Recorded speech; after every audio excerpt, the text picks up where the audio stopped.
This is the inaugural session of the Understanding Africa project by IPS under IR program. Africa is the second largest continent of the world with 55 countries and home to 1/6 population of the world. Yet there is little known about Africa globally and also in Pakistan. At the same time, we are also witnessing an increasing interest of the major powers in African countries. Hence, IPS has initiated the Understanding Africa project to explore and study Africa and Pakistan-Africa relations.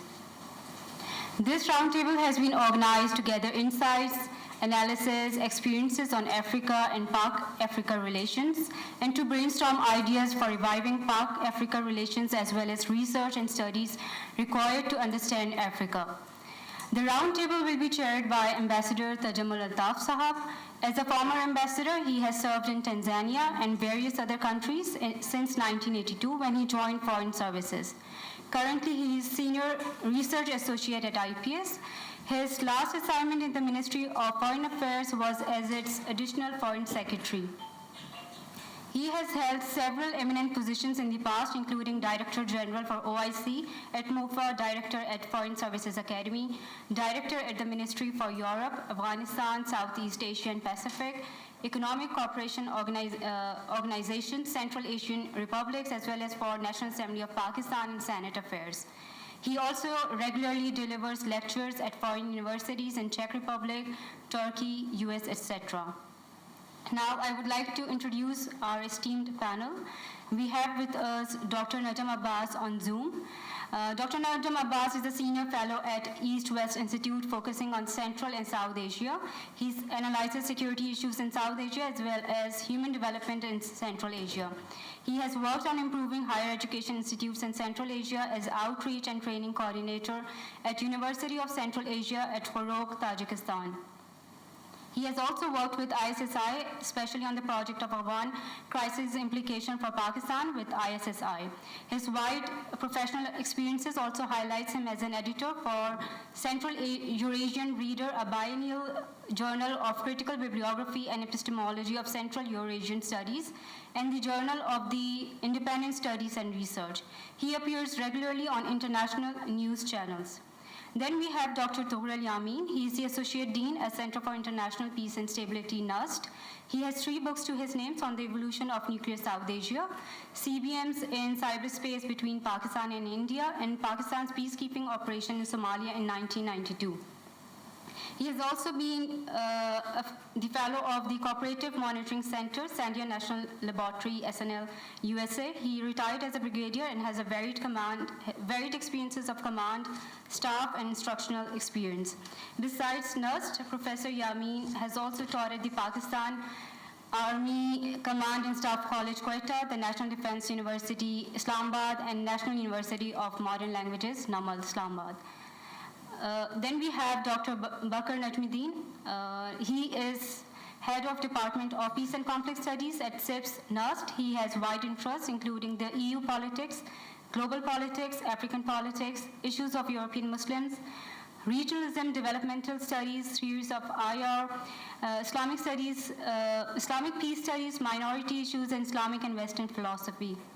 He has various research papers and book chapters to his names on topics such as religious and political radicalization, structural conflict in EU politics, dynamics of politics in Africa, post-conflict rehabilitation, and conflict governance.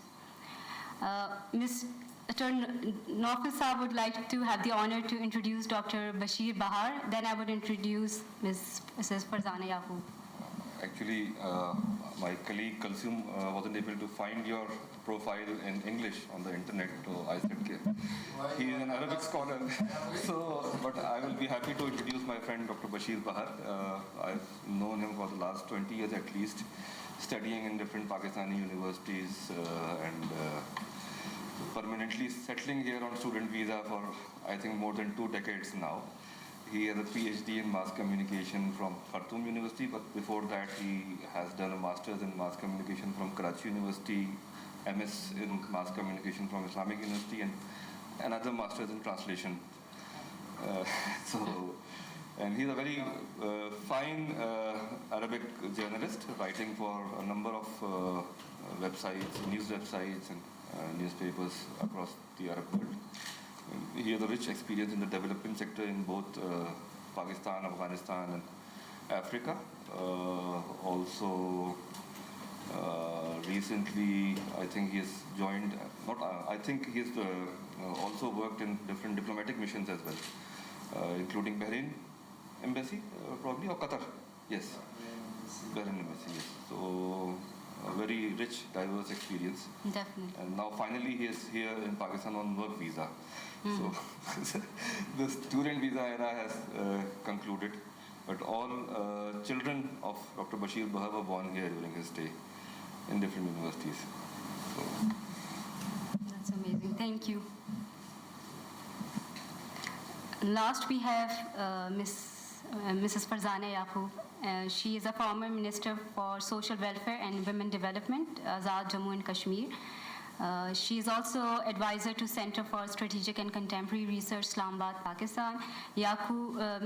She is also board member of Aiming Change for Tomorrow Act. She is also being Secretary General of Eisenhower Fellowship, Pakistan.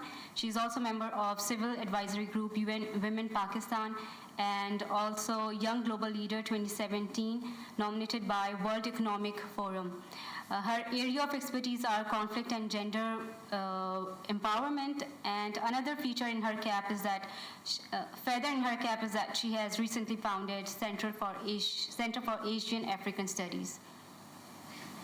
We also had Dr. Zahiruddin Dar, but he could not come due to some urgent engagement, so yeah, he wouldn't be coming. Now I would invite Dr. Ambassador Tajummul Altaf to chair the session. Bismillahir Rahmanir Rahim.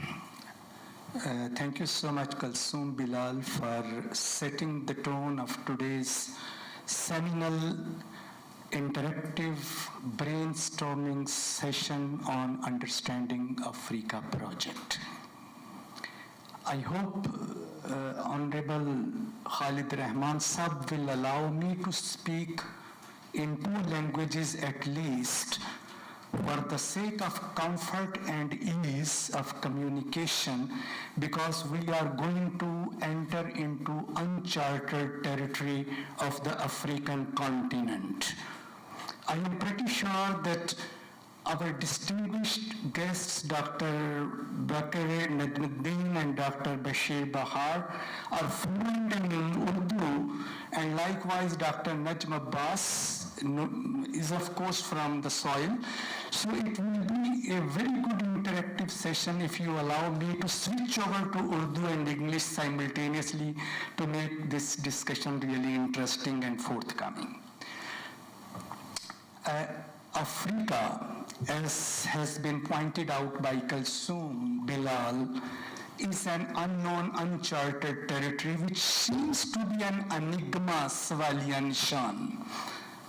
If you look at map of Africa, it itself is indicative that Africa is a sign of interrogation in real picture or its shape.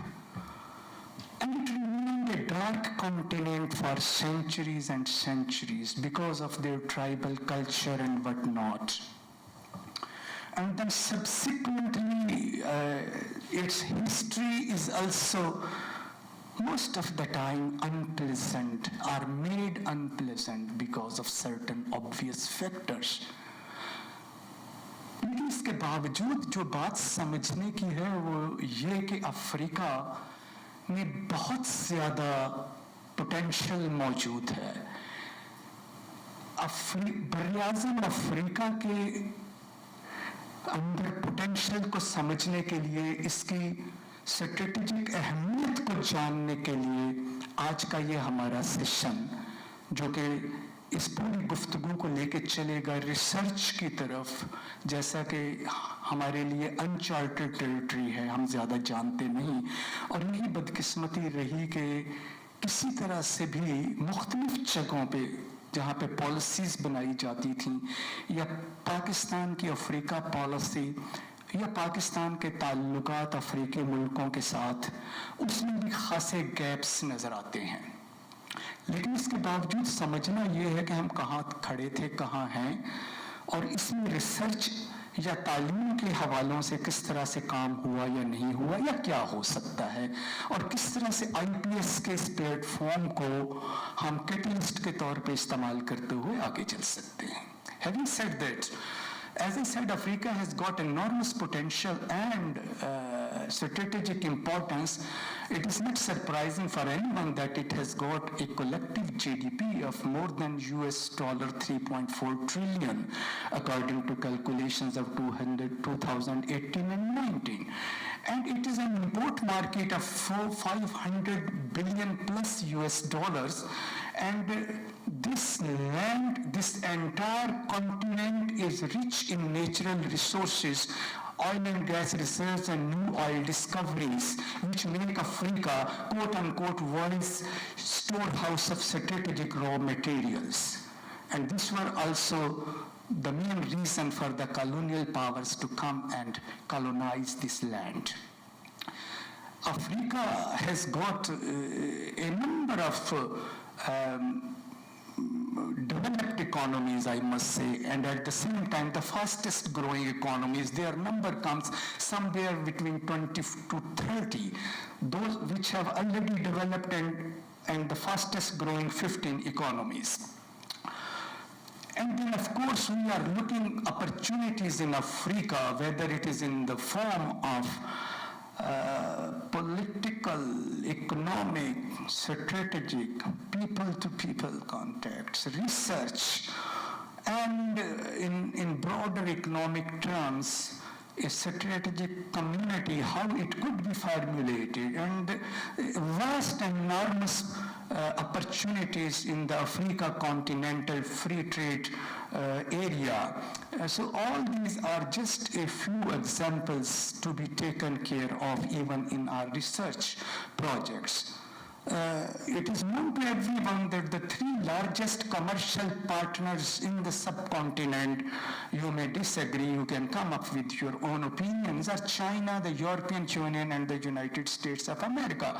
And these countries, along with Turkey, the United Arab Emirates, India, and some other countries, are now trying to create their places in the African continent in the 21st century. But Africa, because of its legacy of the colonial past, suffered a lot. During the decades of imperialism, the industrializing powers of Europe viewed Africa as reservoirs of raw materials, labor, and slave trade from the 16th to the 19th centuries. As the 20th century ensued, only two countries in Africa, these were Ethiopia and Liberia, had independent governments. 97% of Africa, unfortunately, by 1913 was colonized. What an irony of fate. Between 1945 and 1960, 36 new states in Asia and Africa achieved autonomy and independence from their European colonial rulers.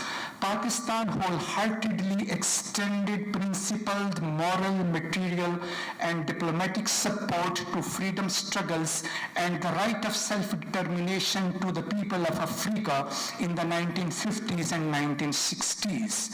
And even we have had the honor of giving diplomatic passports to the Algerian leaders in exile. So, Pakistan stood Africa in those decades of 50s and 60s as a solid rock. And اسی سے ہمارے ان تعلقات کی ابتدا بھی ہوئی جسے بعد میں چل کے ہم نے پاکستان کے ابتدائی 4 دہائیوں میں یعنی 1950 سے لے کے اگلے 40 سال تک تو ہم نے اس تعلق کو، اس دوستی کو بڑی اچھی طرح سے نبھایا، لیکن اس کے بعد پھر اچانک سے تعلقات کم ہونا شروع ہو گئے.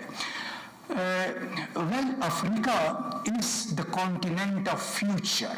These are not my words, these are words coming from within the African continent as well as the outside forces, and friends of Africa are those who look Africa otherwise. It is true that there are now 55 sovereign states which are members of the African Union, but the total number of African countries is 59, including certain island countries which are still under the control of the British and French rule. Its population is more than 1.3 billion, out of which more than 41% are Muslims, and this presence of Muslim, this share of Muslim population went up, came down, and it is somewhere now over 41%. In the past 4 decades, after the creation of Pakistan, the successive governments made some good efforts in the right direction to enhance Pakistan's political footprint, visible clout, diplomatic presence, active outreach, and economic cooperation, and robust peacekeeping and defense collaboration with the African countries. So after extending our wholehearted support to freedom struggles and self-determination, the second important phase which in our history is quite prominently visible is our role in the UN peacekeeping forces and operations in the African countries. And this peacekeeping operation is going on, have been carried out since 1960 till today, and I'm sure that Dr. Tughril Saab will be in a better position to talk because this is his specialized field. And Pakistan at one point in time had 27 embassies in Africa, which number came down due to certain economic constraints and political considerations are Pakistan's other stakes. At one point in time, our number of embassies in Africa was just 10, 12, which is right now 15 Pakistan embassies and high commissions working in African continent, and 12 African countries are having their embassies in Pakistan. This has nothing to do with today's discussion on research, but of course there is an understanding or realization within government that we should engage with Africa in a better and proactive and robust way. That is a long way to go. I will not comment on that much because there are so many slips. If I keep just trade volume of the African continent and its international trade is somewhere over 1.075 trillion, it will be more in the 2019 and 2020. And unfortunately, Pakistan's share in this total trade is around $4.3 billion. Which is just nothing as per our potential or what we can do as a vibrant country of 220 million people and its different strong areas of cooperation. So there is not much to be envying. The Ministry of Foreign Affairs is thinking to increase its number of embassies in Africa from present 15 to another 10 in the next 5 years and another 5 in the next 4 or 5 years. That is a far cry. Let us see how does action is taken because of certain constraints back home. Well, today's this seminal and inaugural session, which is essentially an interactive brainstorming session, will provide guest speakers who are luminaries in their respective fields with an opportunity to suggest a lot and set the tone of this brainstorming session, which is going to be the harbinger of so many such events, inshallah, in the future. And this platform of IPS will be used as a catalyst to open that door of research, which, to the best of my information, remained to appear minimal level in the last 73 years. Before participating in this session, I was sharing it with Khalid Rahman Sahib that I have been looking for some books in libraries in Islamabad, specifically on Pakistan-Africa relations. I did not get one. Likewise, I was looking how many research papers or thesis or someone has done PhD in African affairs, but to my utter disappointment, there was nothing substantial other than a few research papers sitting here and there, just giving very fundamental information about Africa and not the real substantive research which we are looking forward. So this brainstorming session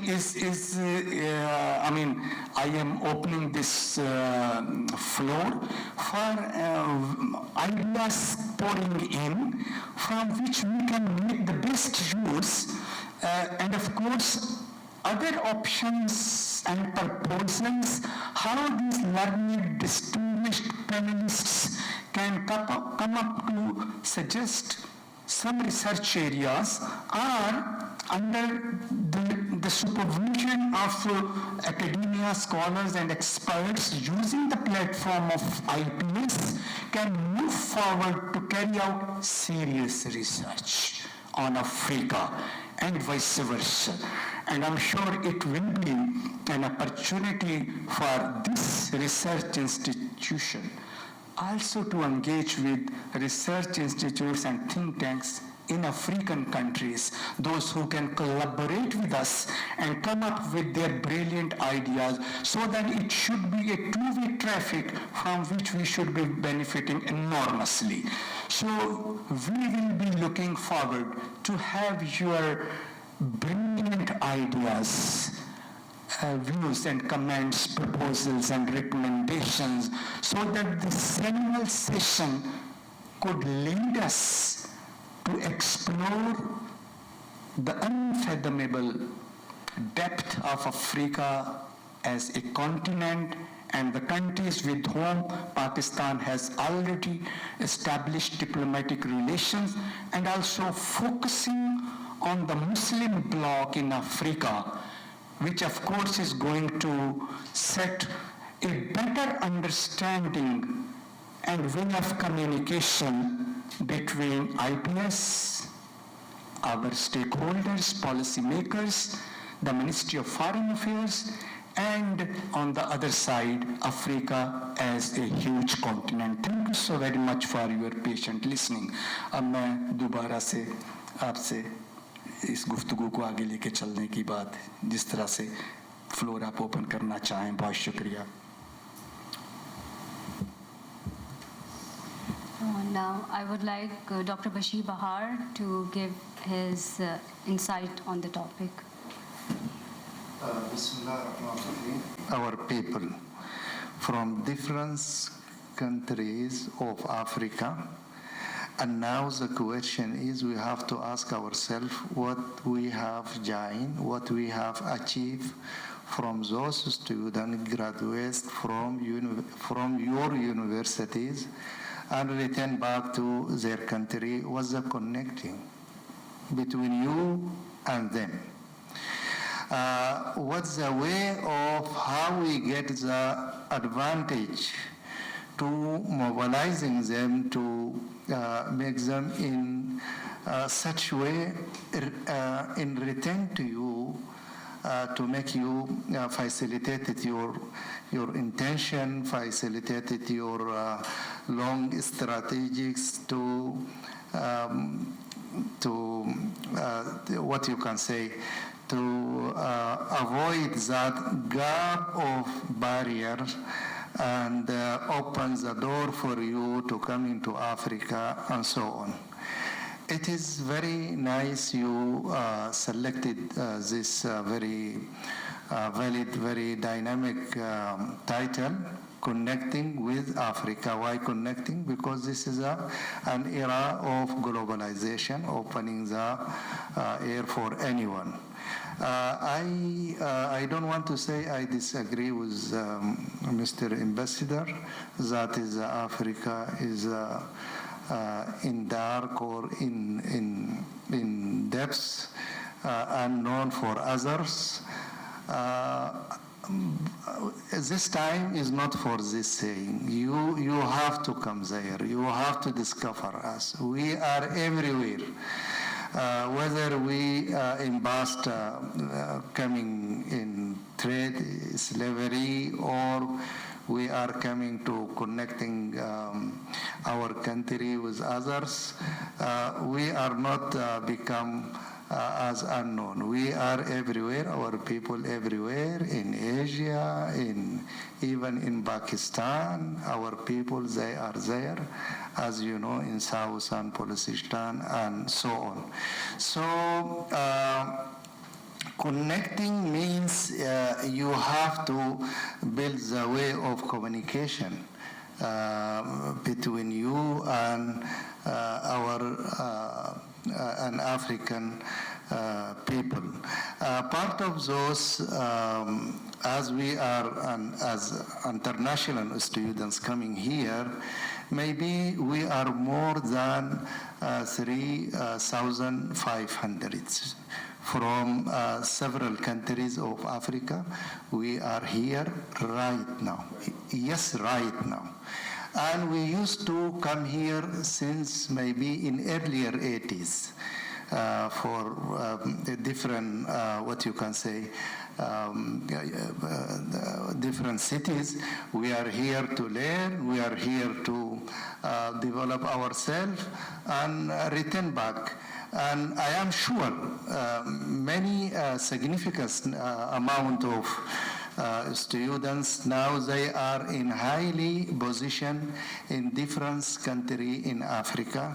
Was what you can say the advantage you're getting from those who are already graduated from your country and still those they are here. So you have to have a plan, a valid plan to connecting those they are here in such way, making them tight with your country, with your policies, and so on. Like what China they are doing. They are open their doors for Africans, students, to coming to them. They are sharing with them mutual interest. They are programming them. They are making them in well position. When they return back, they come to connect their strategic planning with them. They are not working in vacuum area.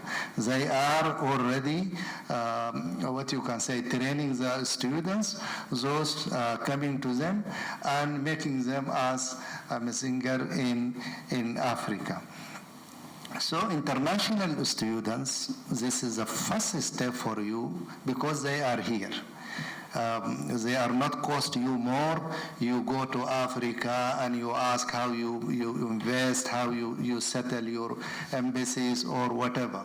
By their choice, they come here, so they provide you their mind, they provide you how to training them, how to teach them, how to prepare them for the further future.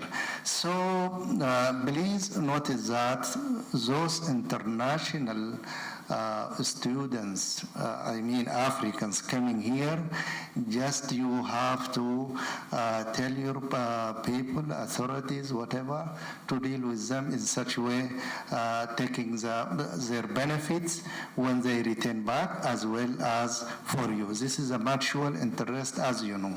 So in this area, as I see, Pakistan, our second home, they are not doing well in this regard. Let me be clear with you.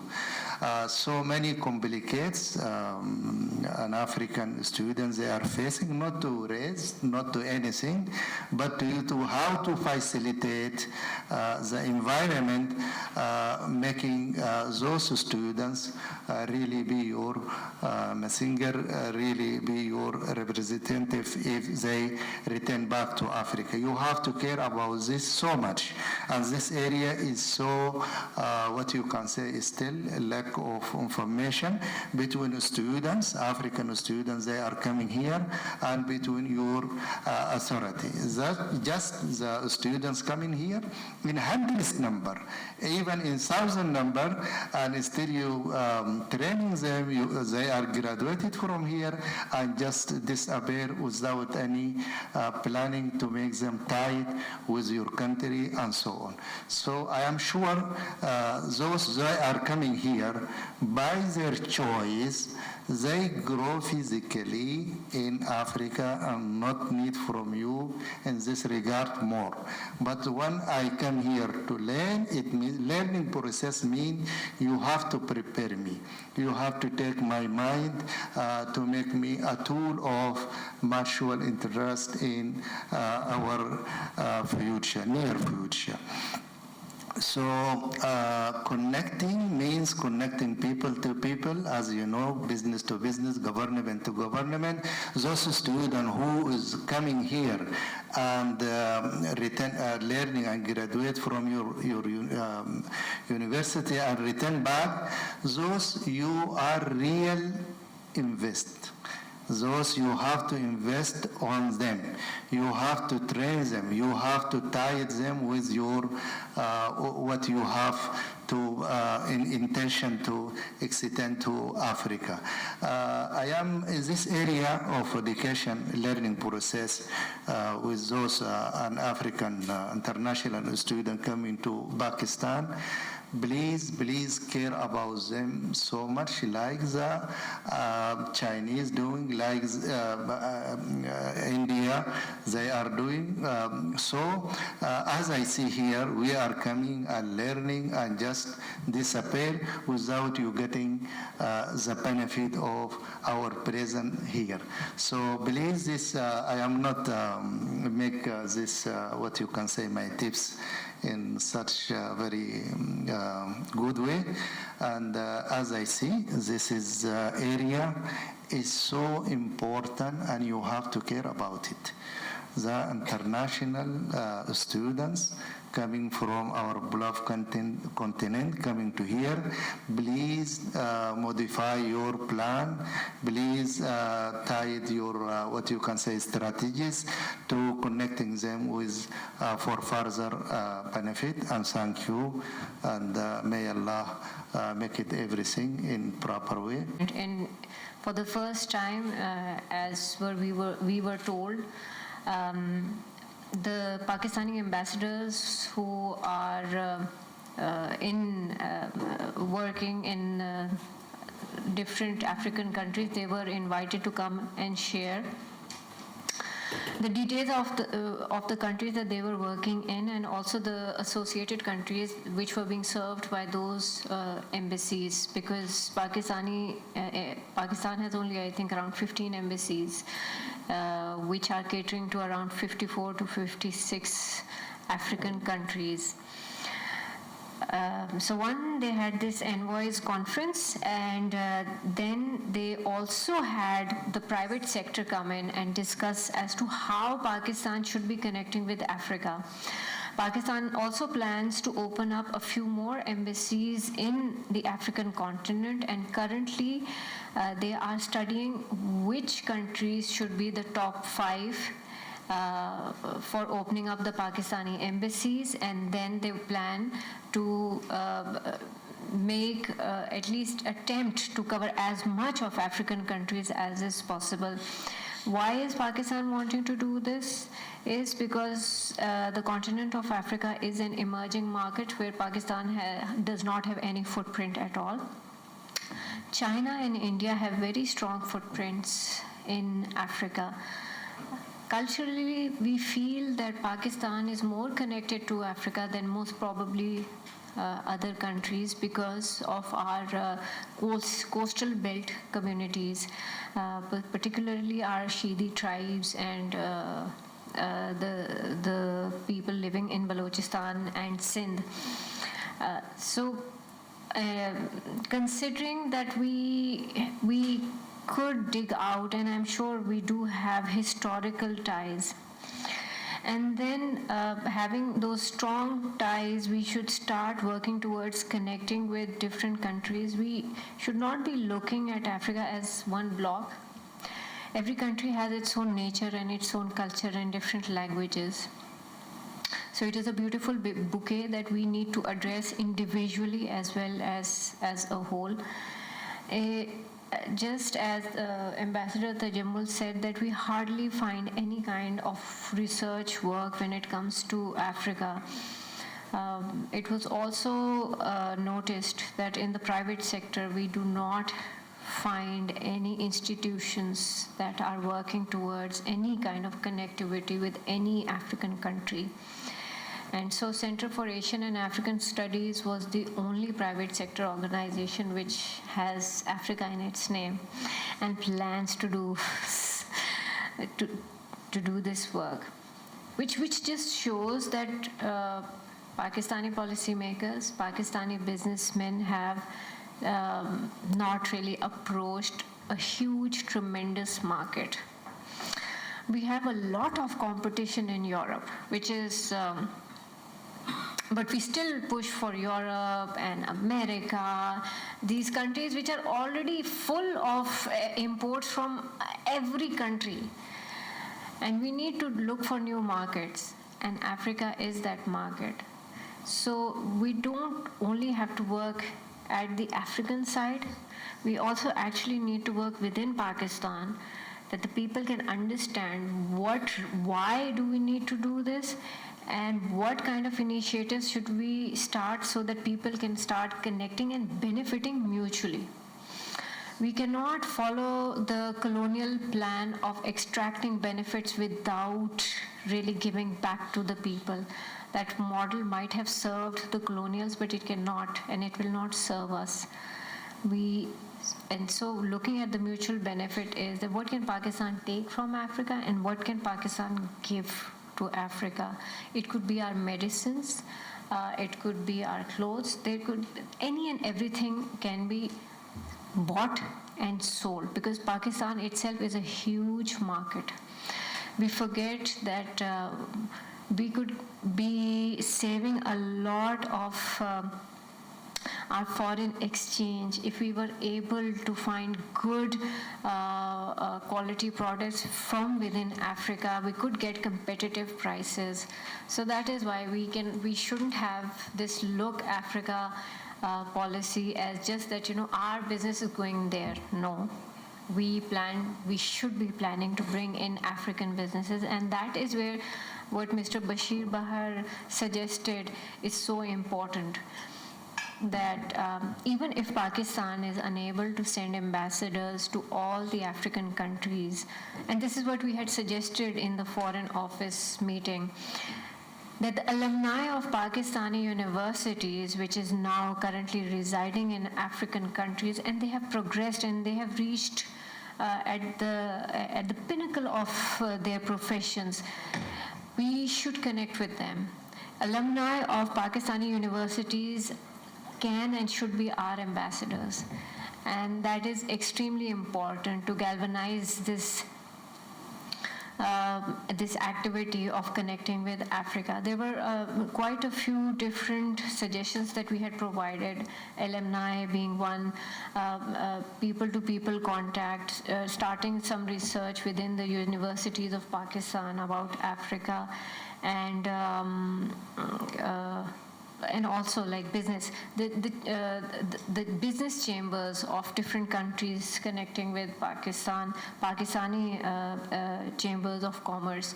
So there are so many activities.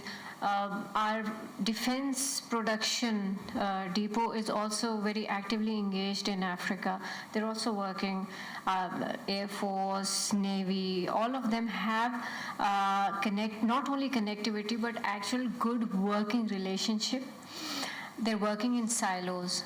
And so in these meetings, what we saw was that not maybe for the first time, but this aspiration of connecting and utilizing the work that is already being done by different Pakistani organizations for them to come together and to amplify their work instead of struggling separately, because we have defense attaches in different countries and embassies in different countries, and there is a confusion in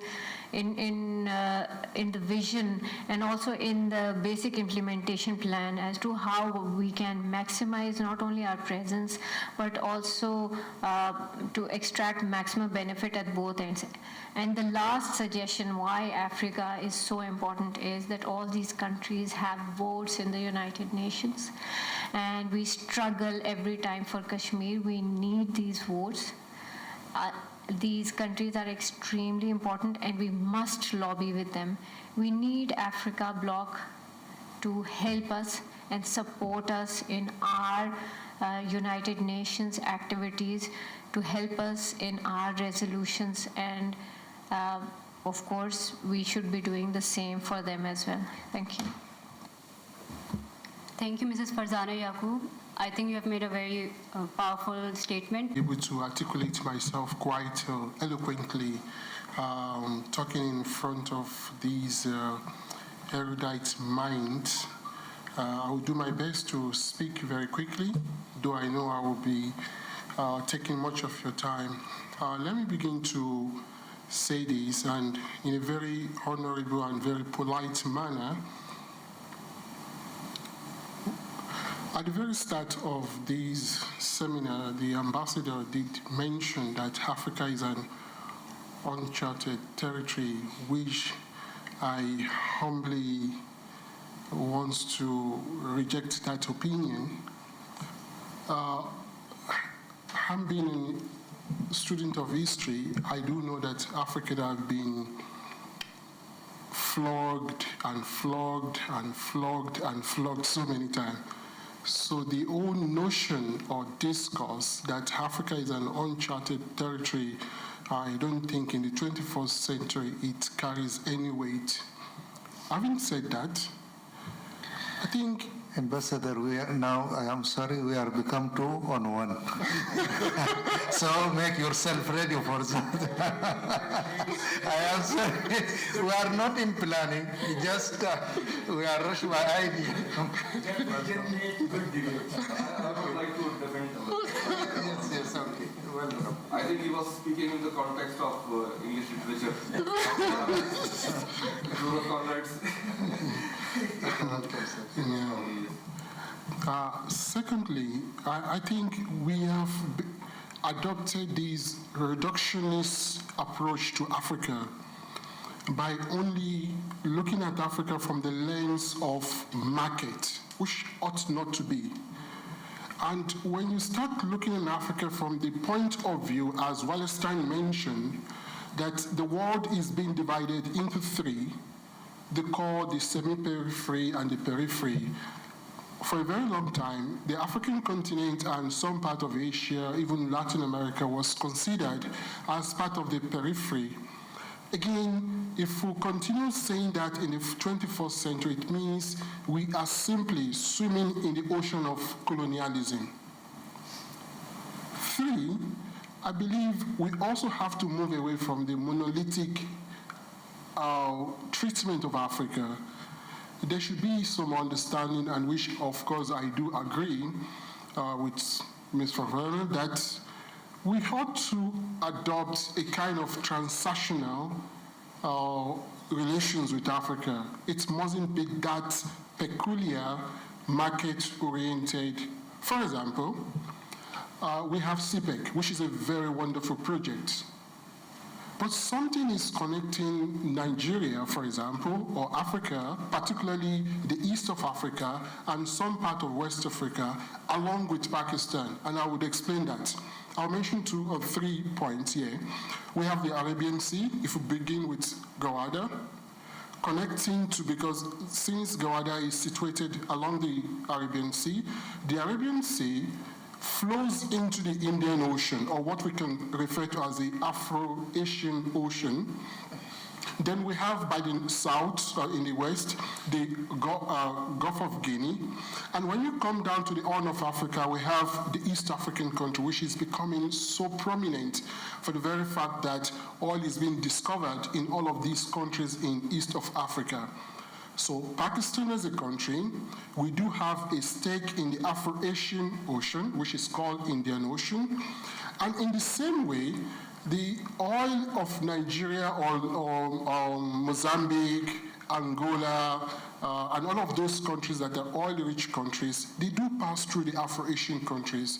And again, they're all connected to the Arabian Sea. So in the next future, let's say 25 years till now, the Arabian Sea or Gawada becomes a huge port, just like the Dubai port or any other port. So that means we have a lot in common to play with. Number one, we'll have to address the issue of piracy together. So it is not just the African problem, it is both the Pakistani problem, it is both the Chinese problem, even it is an international problem. Secondly, I was thinking about this, that we talk about peacekeeping all the time. But there is going to be a time that peacekeeping is going to move or transcend the land. It is going to move into the ocean, where insurgent group will have to disrupt international trade along the oceans. And hence, for the very fact that the Chinese are becoming increasingly moving into Africa, so I know in future, Pakistan will not fold its arm, neither will China do that, and even the African country, we have to protect our economic interest. This is just one point which I wanted to say. But let me go back to my prepared point. Now, there's a lot for Africa and Pakistan to collaborate on. Let's begin from the economic perspective. We do know, as the ambassador mentioned quite earlier, that when you look at the trade of Pakistan with the African continent, from 3 billion to 4.6 billion, which is, of course, just 0.4% of the whole total African trade volume. So it's very, very minute, one. But something came up just a year ago or 2 years ago, and that's the what we call the African Continental Free Trade Agreement. This is a big opportunity for Pakistan. It is also a big opportunity for the Chinese that have been trying to navigate into all of the African continent. The talks are there, the Indians are there. Whenever I go home and I see what the Indians are doing in Nigeria, I just laugh. I'm coming to that anyway, just to explain. So what I'm trying to say is that the African Free Trade area or agreement, it is there for us to have this transactional. I do remember last year there was a conference in Nigeria which was organized between Nigeria and Pakistan. We have about 150 pharmaceutical industries that participated. So it was a huge seminar in the city of Lagos. These are the kind of things I believe we can do, but I will also explain some of the issues that have been impediment to this kind of thing. One. And secondly is what I call the diversification of Pan-African foreign policy.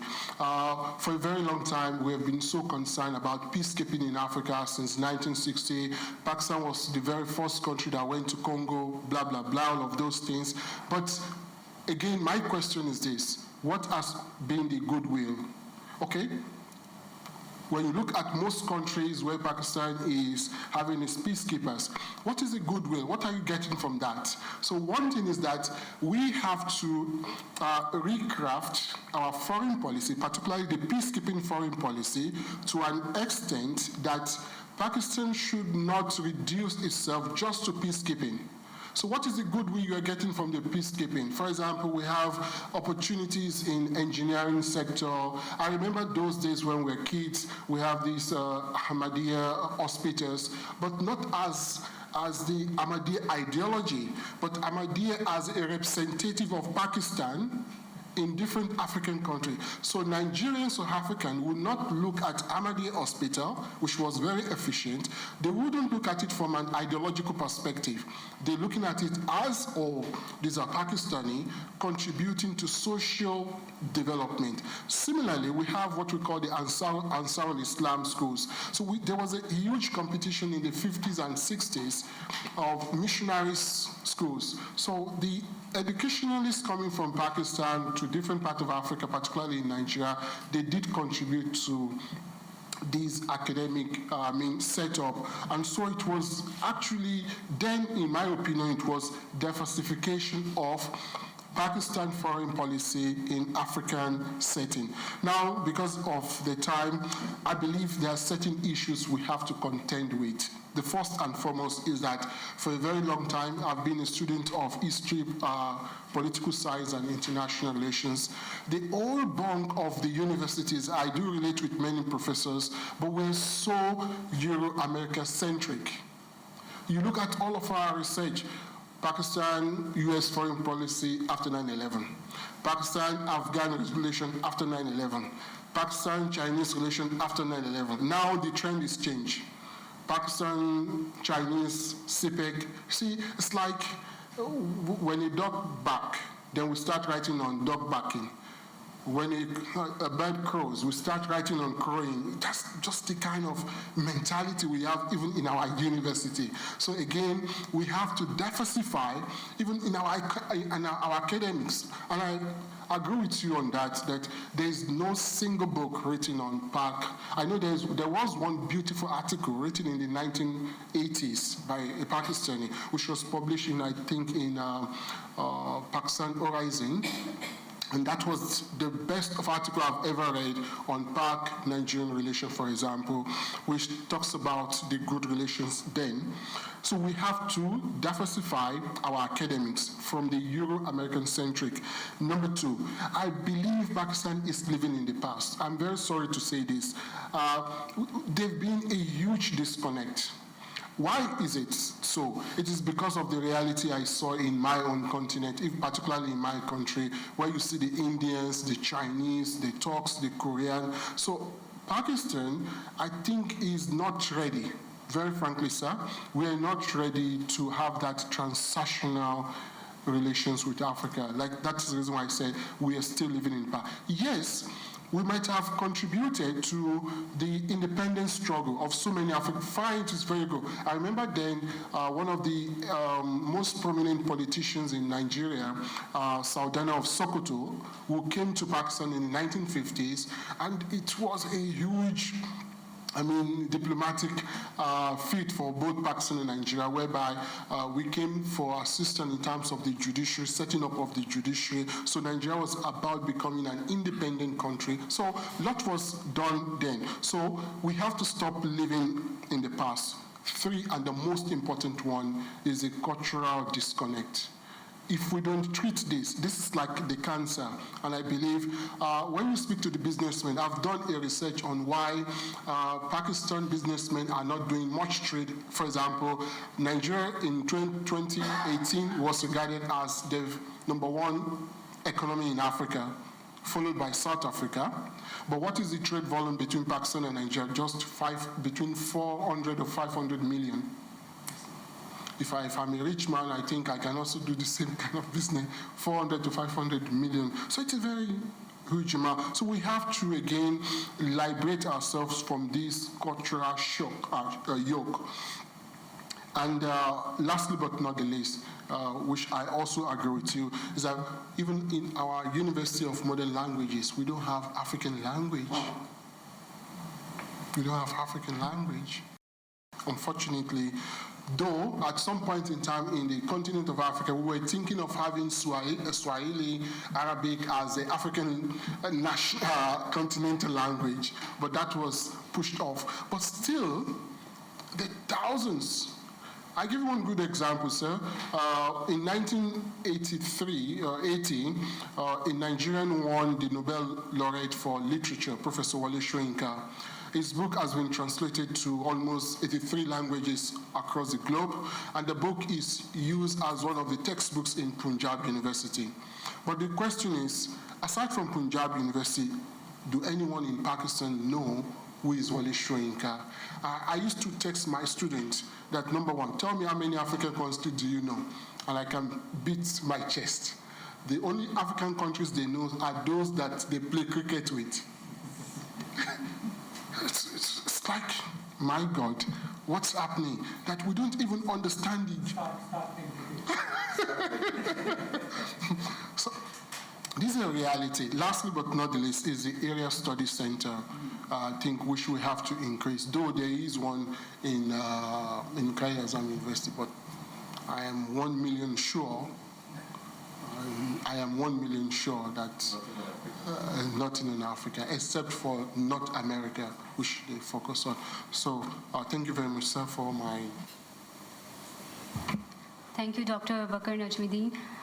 You have given us significant dimensions of... I think some of you did speak that Pakistan's relationship with Africa at the moment is because of UN peacekeeping operations, and since we teach UN peacekeeping operations in our university, so it's important for us. But as Dr. Bakr and I, myself, we were talking this morning that you don't know how long this UN peacekeeping would last because Trump wants to curtail funds. He has already pulled out of WHO. Wherever he sees that funds are not being used according to his satisfaction, he'll pull out. So UN peacekeeping depends on fund providing countries, and one of the largest fund providing countries is USA. There are other countries also, China also, but it might reduce. So in my personal opinion, we are losing out on these UN peacekeeping operations. Every year we send out people. Presently, we have more than 5,000 troops deployed in at least 5 missions. All of them are in Africa. We are not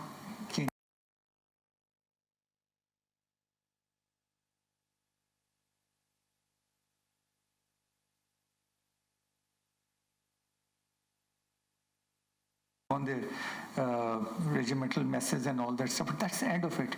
I don't think we really capitalize on the huge amount of information that we are gathering over there. I was talking to one of my friends who's now a general, and he said, I needed room for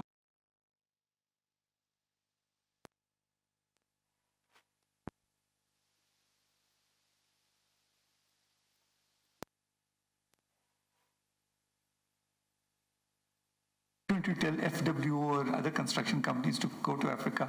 Pakistan has so much experience in construction, in CPEC also, so many of our construction firms are involved. We are building dams. So it's, and I remember NESPAC once upon a time was a big construction company. So what I'm trying to say is UN peacekeeping operations, we ought to capitalize on it before it dies out. That is one thing. Second thing that I want to bring across is, I think none of you have touched that, is the South Asian diaspora in Africa.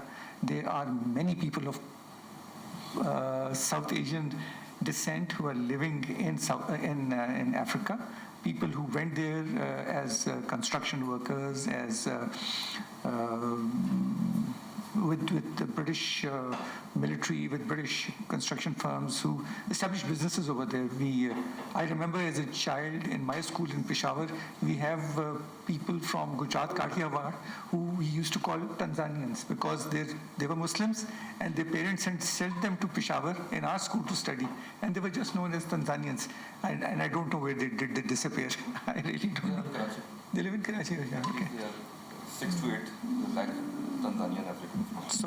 So, but what I'm trying to say is still, I remember when Idi Amin was thrown out, a lot of South Asians went to Britain, they got nationalities. But I know that there are people in Malawi, there are people in Uganda, there are people in Tanzania. We know that South Africa, a lot of people with dubious affiliations with MQM are living in South Africa.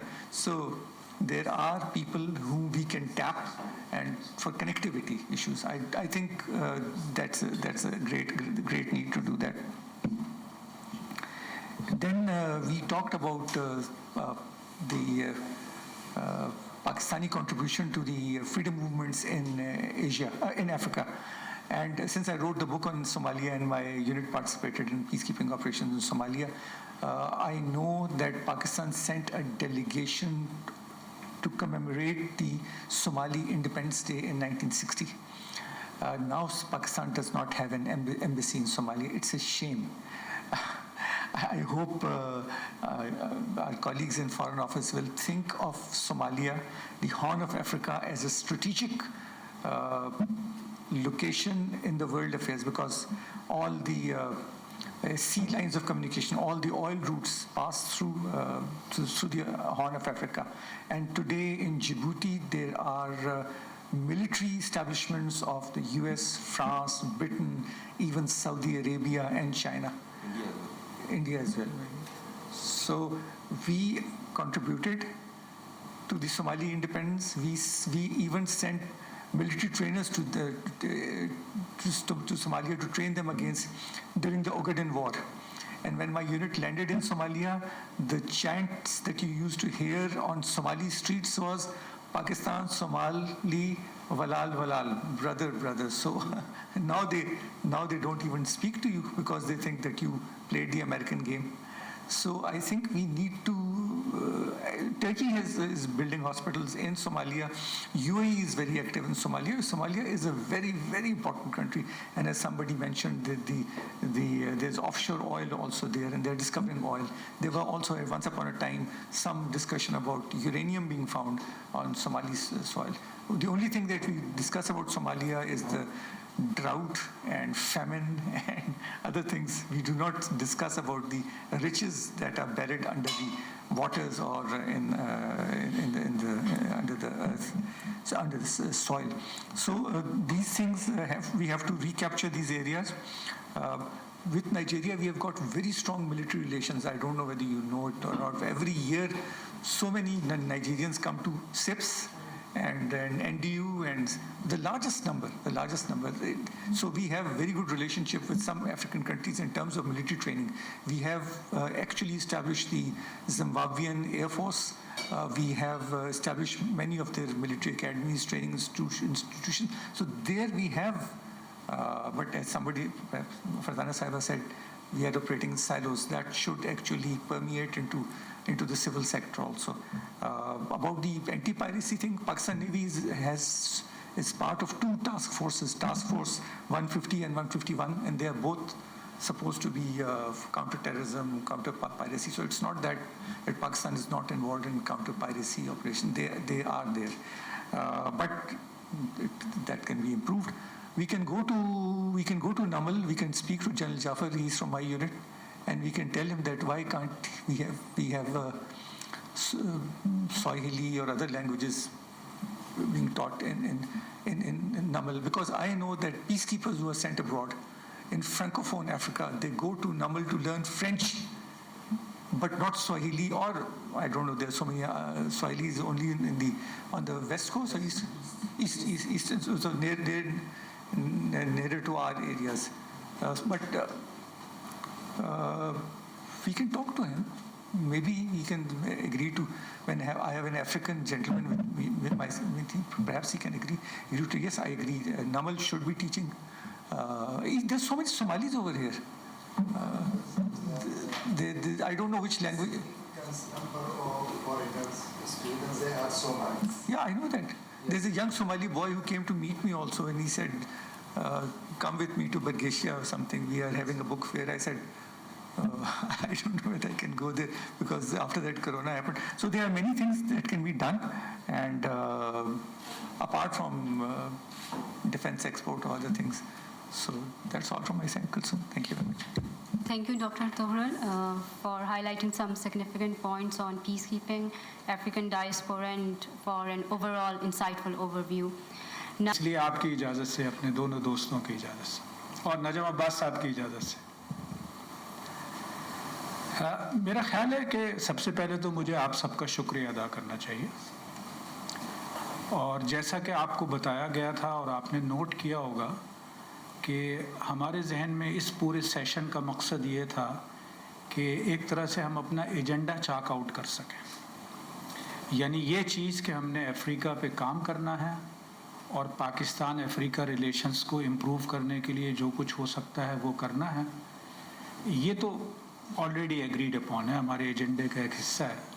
لیکن جیسے نجم عباس صاحب نے بھی بہت اچھی طرح سے point out کی یہ بات کہ آپ کو یعنی کہیں نہ کہیں سے شروع کرنا ہوتا ہے اور ایک پرائرٹائز کرنا ہوتا ہے چیزوں کو. تو جیسے آج ہمارے پاس بہت سارے آئیڈیاز آئے ہیں اور اس کو سامنے رکھ کے ہم کوئی چیز چاک آؤٹ کر سکیں گے.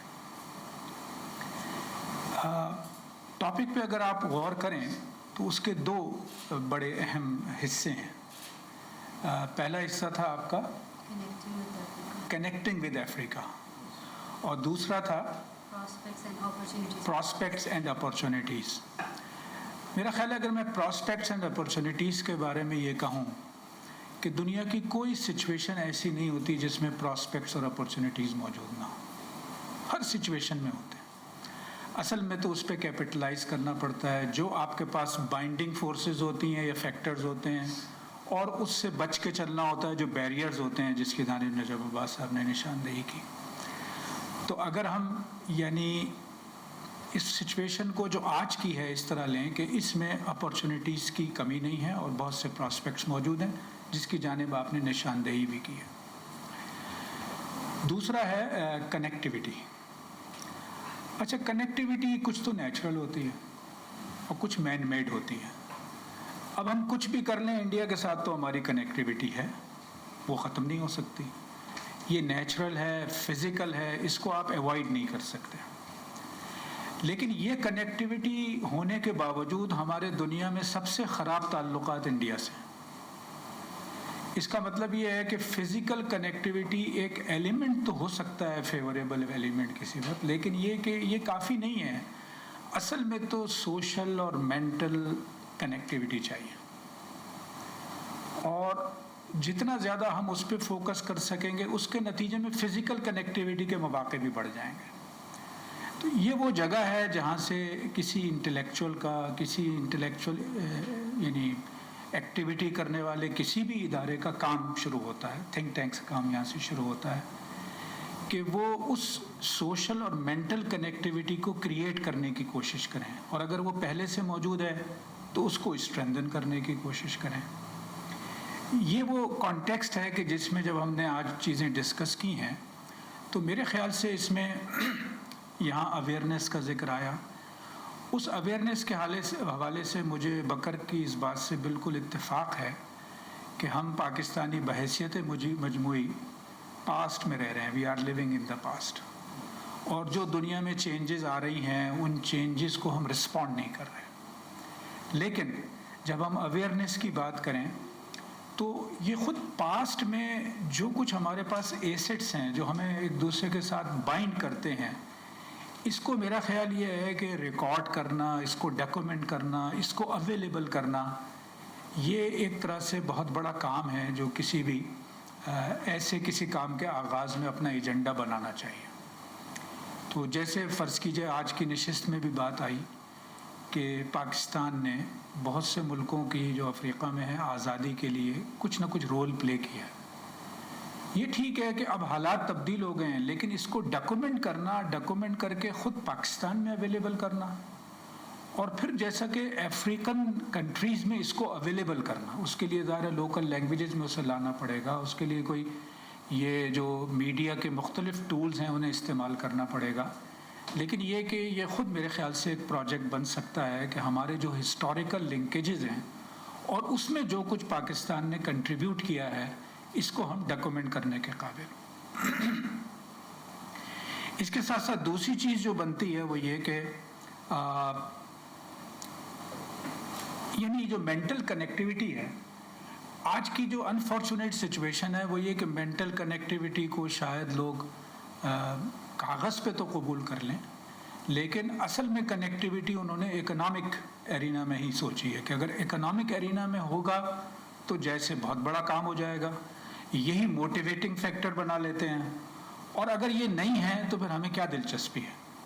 تو اس کانٹیکسٹ میں یہ تو ضروری ہے کہ ہم جو ٹریڈ اینڈ کامرس اور اکنامک اپرچونیٹیز ہیں اس پہ بھی کام کریں, اور ضرور کریں گے, ظاہر ہے یہ تو یہ ایریا اگنور ہو ہی نہیں سکتا. لیکن میرے خیال سے اس کی دوسری ڈائمنشن جو ہے وہ آئیڈیالوجیکل ہے.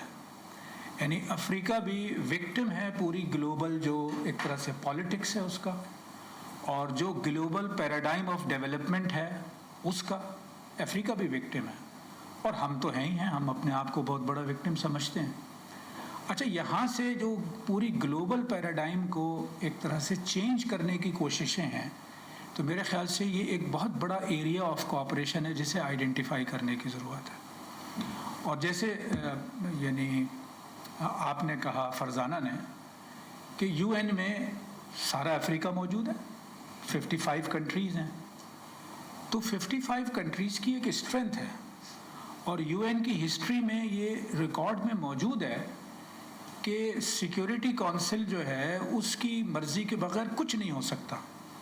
لیکن ارلی 1950s میں ساؤتھ کوریا, نارتھ کوریا کے موقع پہ آپ کو میرے خیال ہے یاد ہوگا یا پڑھا ہوگا آپ نے, اس وقت کچھ چیزیں جنرل اسمبلی سے طے ہوئیں, اس لیے کہ یو این کی سیکیورٹی کونسل میں وہ طے نہیں ہو سکتی تھیں because of veto power, veto use ہو رہا تھا. تو پھر یہ ہوا کہ جنرل اسمبلی میں یہ مسئلہ آیا, اور جنرل اسمبلی نے جب 2/3+ میجورٹی میں ایک بات کہی تو اس بات کو قبول کرنا پڑا. تو دیر آر ایگزامپلس. اب اس اعتبار سے اگر ہم سوچیں تو ابھی آج کیا تاریخ ہے, 25 ستمبر کو ہم OIC کے 50 ایئرز مکمل کر رہے ہیں, یا کہہ لیجیے 51st ایئر مکمل کر رہے ہیں. تو 51st شروع کر رہے ہیں ہم, 24 کو مکمل ہو جائیں گے 50.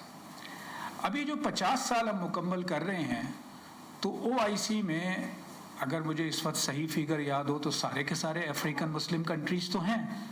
اور میں نے درمیان میں ایمبیسڈر صاحب سے پوچھا کہ ذرا ایگزیکٹ آپ کو یاد ہو, تو ان کا خیال ہے کہ 27 کنٹریز ہیں مسلم کنٹریز. بکر کوئی آئیڈیا ہے how many Muslim countries are there in Africa, Muslim majority countries? 27. But this stresses how much we need to know about Africa. Because Albania is also a European Muslim country in OIC. I mean, likewise, some confusion. Okay, whatever it is. لیکن مطلب یہ ہے کہ 25, 26, 27, اگر یہ 27 vote ہیں یہ تو بڑے امپورٹنٹ ہیں. اور میں اس کی سگنیفیکنس اس لیے بتانا چاہوں گا کہ دیکھیے بلیسفیمی کتنا بڑا ایشو ہے, اور مسلم دنیا اس کو فیس کر رہی ہے. OIC نے 1999 سے ایک موو شروع کی یو این میں ریزولوشن پیش کرنے کی, جو یعنی بلیسفیمی کے اگینسٹ میں کوئی انٹرنیشنل موو بنائی جائے. یہ سلسلہ کوئی 2009-10 تک چلتا رہا, ہر سال ہو جاتا تھا. لیکن پھر 2010 میں یہ ہوا کہ جو ریکوائرڈ یعنی جتنے ووٹ پڑ رہے تھے پہلے کے مقابلے میں سپورٹ کم ہو گئی, نمبر آف ووٹس کم ہو گئے, اور اس کے بعد سے یہ سلسلہ جو ہے OIC نے وڈرا کر لیا, اس کے بعد وہ نہیں کر رہے. تو یعنی 57 تو اسٹارٹنگ پوائنٹ ہے نا, اگر آپ کوئی کیس بنائیں اور پرو ایکٹیو ہو کے کوئی کیس بنائیں. تو اس لیے میرا خیال یہ ہے کہ افریقہ کو ہم بے شک اکنامی کی لینس سے تو ضرور دیکھیں, یہ تو ہو ہی نہیں سکتا, وہ تو پارٹ آف ہیومن لائف ہے, ایسا کی پارٹ آف ہیومن لائف ہے کہ آپ اسے نظر انداز نہیں کر سکتے. لیکن یعنی اس کے ساتھ ساتھ پوری گلوبل پیراڈائم جو ہے اس کو چیلنج کرنے کے لیے, اس کو چینج کرنے کے لیے, اس کو زیادہ بیلنس بنانے کے لیے, جسٹس بیسڈ بنانے کے لیے جب نمبر کا گیم آئے گا تو اس کی بہت زیادہ اہمیت ہے کہ یہ لائک مائنڈیڈ کنٹریز جو ہیں وہ ایک ساتھ ہوں. ظاہر ہم ملیں گے تو اس طرح صرف اکنامک ایجنڈا نہیں بلکہ پولیٹیکل ایجنڈا, سوشل ایجنڈا, اور میرے خیال سے یعنی بلیسفیمی ایک عنوان ہے, ایسے کئی اور عنوانات ہیں جس کو یو این جو ہے وہ سوشل ایجنڈے کے طور پہ اور ہیومن رائٹس کے ایجنڈے کے طور پہ لے کر چلتے ہیں. اور اس میں ایسے تمام ملکوں کا جو اپنی جگہ ویلیوز کی بنیاد پہ اس کو چیلنج کرنا چاہتے ہیں ان کے درمیان تعلق کی بڑی اہمیت ہے. ہم جب یہ کام شروع کر رہے ہیں تو ان ڈائمنشنز کے ساتھ ظاہر ہے اس میں دونوں پہلو ہیں. ہم بیسیکلی ایک ریسرچ آرگنائزیشن ہے, اور ایک ریسرچ آرگنائزیشن جو ہے ظاہر ہے اس نے ریسرچ ہی کرنی ہوتی ہے, یہ اس کا مین ڈومین ہے. لیکن یہ سبجیکٹ ایریا ایسا ہے جس میں کہیں نہ کہیں ایڈوکیسی کا بھی ایک پارٹ ہے. اگین ہم ساری چیز نہیں کر رہے ہوں گے خود, لیکن آج سے پہلے بھی شاید آپ کے ساتھ شیئر ہم نے کیا ہوگا ہمارے ساتھیوں نے کہ اب ہم اس وقت اس پورے پروگرام کو کہ افریقہ اتنا بڑا کانٹیننٹ ہے، اس بڑے کانٹیننٹ کو اسٹڈی کرنا چاہیں اور ان ساری ڈائمینشنز میں اسٹڈی کرنا چاہیں تو اس کے لیے زیادہ سے زیادہ لوگوں کو اس میں انگیج کرنے کی ضرورت ہے. اور وہ انگیجمنٹ دو طرح سے ہے. ایک تو ایک جیسے یعنی کہہ لیجئے کہ ایک اوپن انگیجمنٹ ہے جس میں آپ جب اویئرنیس میں آتے ہیں، جب آپ لوگوں تک پہنچتے ہیں، انہیں بتاتے ہیں تو بے شمار لوگ خود بخود اس میں اور جب ایک طرح سے انگیج ہو سکتے ہیں آن دیئر اون، جیسے جیسے آپ اویئرنیس کریٹ کریں گے. لیکن پھر ہم یونیورسٹیز میں جو ٹیچنگ فیکلٹی ہے اس میں سے بعض سینئر لوگوں کے ساتھ non resident fellow program initiate کر رہے ہیں، اور مجھے یہ بتاتے ہوئے بہت خوشی ہے کہ ڈاکٹر طغرل یامین صاحب جو ہیں وہ اس میں ایک طرح سے ہم نے اوپن کر دیا ہے، اس کو آغاز کر دیا ہے ڈاکٹر طغرل یامین کے ساتھ مل کے. تو وہ آئیڈیا یہ ہے کہ وہ جو فیکلٹی ممبر ہے وہ خود اپنے کولیگس کے ساتھ یا اپنے بعض ایسے سینئر اسٹوڈنٹس کے ساتھ جو M phil P H D کر رہے ہوں ان کے ساتھ وہ افریقہ ریلیٹڈ کوئی ایسا سبجیکٹ لیں کہ جس سے اس کی اسٹڈی جو ہے وہ ہماری آگے بڑھ سکے. بہت ٹوکن کے طور پہ ہم اس میں کچھ نہ کچھ سپورٹ بھی کر رہے ہوں گے، لیکن at the end of the day اصل آبجیکٹیو یہ ہے کہ زیادہ سے زیادہ لوگ جو ہیں وہ اس کام میں انگیج ہو جائیں. اور اگر میں نوفل کے الفاظ استعمال کروں تو ایک طرح سے ایک کمیونٹی ڈیولپ ہو جائے اسکالرس کی، ریسرچرس کی، اور ظاہر جس طرح بھی آپ اس کو ایکسپینڈ کرتے چلے جائیں، جو لوگ بھی کانٹینٹ جنریٹ کر رہے ہیں، جو لوگ بھی پبلک اوپینین پہ اثر انداز ہوتے ہیں، تو ان سارے لوگوں میں ایک کمیونٹی سی بن جائے کہ جو افریقہ پہ فوکس کر رہی ہو. کچھ مسئلے ہوتے ہیں جو افریقہ میں بھی ہوتے ہیں، پاکستان میں بھی ہوتے ہیں. اس کی ایک دلچسپ مثال میں آپ سے شیئر کر لیتا ہوں. ہمارے ایک بہت اچھے دوست ہیں جو بزنس میں ہیں، تو میں نے 3-4 دن پہلے ان سے ذکر کیا کہ ہم افریقہ پہ اب فوکس کر رہے ہیں اور ایک کام اپنا آگے بڑھا رہے ہیں. تو انہوں نے اپنا ذاتی ایکسپیرینس بتایا. میں ملک کا نام تو بھول گیا، لیکن انہوں نے کہا ایک زمانے میں ہمیں خیال ہوا کہ چاول ایکسپورٹ کریں ہم. میں بہت چکر لگایا ادھر، اور افریقہ میں ظاہر ڈیسیجن میکنگ میں بہت سارے ایسے مسئلے ہیں، کم از کم اس زمانے میں تھے جب کہ وہ بات کر رہے تھے. تو مجھے ٹائم لگا، لیکن فائنلی ہمیں وہاں سے ایگریمنٹ کی ایک طرح سے اپرچونٹی بن گئی. ہم وہاں سے واپس آئے تو یہاں آ کے جو یہاں پہ کام کرنا تھا وہ یہاں کرنا تھا. واپس آئے تو وہاں معلوم ہوا کو آ گیا، اور وہ جو صدر صاحب جن کے ساتھ ہماری اتنی ساری میٹنگز ہوئی تھی وہ صدر صاحب اب رخصت ہو گئے ہیں، اور ان کی جگہ ایک اور صاحب آ گئے فوجی. کہنے لگے وہ فوجی جو ہیں ان سے بھی ہمارا اتنا جانا آنا ہوا تھا کہ ان سے تعلق تھا. تھوڑے دن کے بعد اس فوجی صدر نے ہمیں بلایا اور کہا کہ بھئی آپ آئیں اور وہ جو بات چیت چل رہی تھی اس کو کریں. وہ پہلے سے واقف تو تھا ساری چیزوں کا. تو انہوں نے کہا وہ ساری چیزیں ہم نے وہاں پہ پھر اثر نو ریوائیو کی، اور اس کے بعد جب ہم یہاں آئے تو یہاں کو آ گیا. یہ غالباً وہ بات کر رہے تھے جو بے نظیر کی حکومت جب ختم ہوئی اس وقت. تو یہ ایسے دلچسپ تجربات افریقہ اور یہاں پر ہوتے ہیں. میرے خیال سے یعنی یہ چند باتیں میرے ذہن میں آ رہی تھی کہ ہم ایز این انسٹیٹیوشن آپ سب کی سپورٹ چاہتے ہیں. ان اے وے آپ نے جو آئیڈیاز دیے ہیں اس نے ہمیں بہت ہی موٹیویٹ کیا ہے. اور بہت اہم بات بکر صاحب نے کہی کہ پاکستانیوں کے لیے یہ جو یورو امریکہ سینٹرک ہونا ہے یا اس کے ساتھ ساتھ کوئی انڈیا سینٹرک ہونا ہے، ہمیں اس میں سے نکلنا ہے. اور میرے خیال سے یہ بہت بڑا انیشیٹو اس معنی میں ہو جائے گا جو ہم آگے بڑھیں گے کہ افریقہ پہ بھی کچھ لوگ توجہ دے رہے ہوں گے. اور یعنی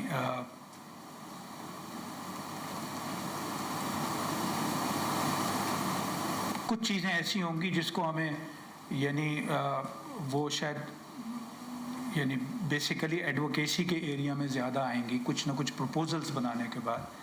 اور اس میں میرا خیال ہے ایک تو اسپورٹس کا جو نجم عباس صاحب نے بھی اشارہ کیا، اس سے قطع نظر کہ اس کے باقی ڈائمینشنز کیا ہیں، یہ مجھے لگتا ہے افریقہ کے ساتھ ریلیشن شپ کو آگے بڑھانے میں ون آف دا ایزیسٹ ویز ہے، کیونکہ اس میں خرچ شاید اتنا بڑا نہیں ہے جتنا انیشیٹو کو ادروائز یعنی پروموٹ کرنے کی ضرورت ہے. جن ملکوں میں کرکٹ کھیلی جاتی ہے وہ تو سب سے زیادہ آسان ہے، لیکن اس کے علاوہ بھی فٹ بال کے میدان میں جس طرح کی کامن دلچسپی ہے، اور افریقہ بھی انڈیویجولز کے اعتبار سے تو کافی آگے ہے فٹ بال میں، لیکن ٹیمز کے اعتبار سے تو ظاہر آگے نہیں ہے. تو کچھ نہ کچھ ایسے کھیل ہو سکتے ہیں کہ ٹو بگن ود جو ایک طرح سے پاپولر لیول پہ خود بخود ملکوں کے درمیان ایک ریلیشن شپ کو جگہ دیں گے. باقی وہ جو ڈاکومنٹیشن والی بات ہے کہ پاکستان اور افریقہ، اس کے اندر بہت سارے عنوانات ہیں جو پہلے ایک نشست میں ہم لوگ کسی وقت ڈسکس کر چکے ہیں. تو جناب یہ چند باتیں میرے ذہن میں آ رہی ہیں. یہ کسی قسم کے کنکلوڈنگ ریمارکس نہیں ہیں، بلکہ یہ صرف یہ ہے کہ آپ کی گفتگو سے جو تھاٹس جنریٹ ہوئے وہ میں نے آپ کے ساتھ شیئر کر لیے. تو ایک بار پھر بہت بہت شکریہ. انشاءاللہ اب ہم ملتے رہیں گے اور اس کو آگے بڑھا رہے ہوں گے. بہت شکریہ. Thank you very much.